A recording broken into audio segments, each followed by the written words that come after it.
Dans cette lettre, l'auteur a adressé la lettre du ministre des Affaires étrangères au ministre de la Défense chargé de la Gendarmerie nationale du Cameroun. Il s'est dit préoccupé par le comportement de certains membres de la police militaire du pays. Désolé de vous interrompre, ce rapport peut contenir des commentaires soumis au choix de l'auteur. S'il vous plaît, si vous êtes nouveau sur cette chaîne, veuillez vous abonner et activer la cloche de notification. De cette façon, vous serez averti lorsque nous publierons de nouveaux rapports sur cette même chaîne. Merci. L'auteur a mentionné que des habitants se plaignaient de certains gendarmes malhonnêtes qui exigeaient de grosses sommes d'argent pour enquêter ou émettre des mandats d'arrêt pour des crimes commis par des citoyens.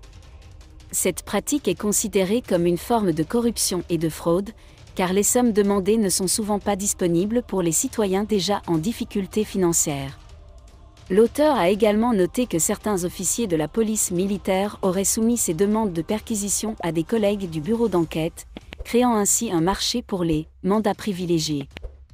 Il a enfin demandé au secrétaire d'État si la gendarmerie était un service négociable et a insisté sur le fait qu'une explication était nécessaire pour rassurer les habitants. L'écrivain espère que le ministre des Affaires étrangères enquêtera sur ces allégations et rappelle que le ministre des Affaires étrangères, par sa jeunesse et son intégrité, représente l'espoir du peuple camerounais. Monsieur le secrétaire d'État auprès du ministre de la Défense chargé de la gendarmerie de l'État. En tant que citoyen camerounais possédant la nationalité, je vous adresse ce message, d'une part, pour attirer votre attention sur le comportement de certains gendarmes, d'autre part, pour vous faire prendre vos responsabilités. En effet, j'ai été contacté par plusieurs compatriotes qui se plaignaient du comportement malhonnête de certains gendarmes de la gendarmerie et du CED.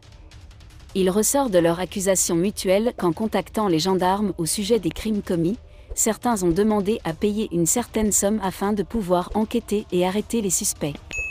En clair, cela signifie payer pour les services publics.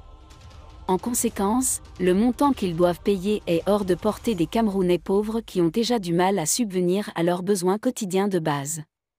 Le bureau d'enquête du corps central de gendarmerie à Yaoundé a été transformé en service recherché.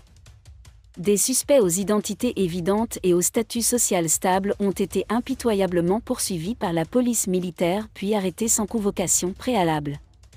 Ces avis de recherche, omniprésents, sont devenus un véritable marché même pour les gendarmes qui ne servent pas dans le corps central de gendarmerie. Ce dernier espère être informé par ses camarades du bureau of Investigation. Ces montants varient de 10 000 à 200 000 francs CFA, voire plus selon les affaires. Nous pensons que ces actions relèvent de la corruption et de la fraude et ont gravement porté atteinte à l'image de la police militaire. Monsieur le secrétaire d'État, même si j'espère que vous souhaiteriez enquêter sur ces allégations, il serait intéressant que vous confirmiez dans l'intérêt de tous que la gendarmerie n'assure pas de service public et que la gendarmerie est financée par les contribuables de Cameroun. Monsieur le secrétaire, pour des raisons pratiques, les Camerounais aimeraient savoir s'il existe des services spéciaux qui peuvent être vendus à la gendarmerie. Les Camerounais attendent des explications sur ces questions car votre jeunesse et votre honnêteté sont l'espoir du peuple.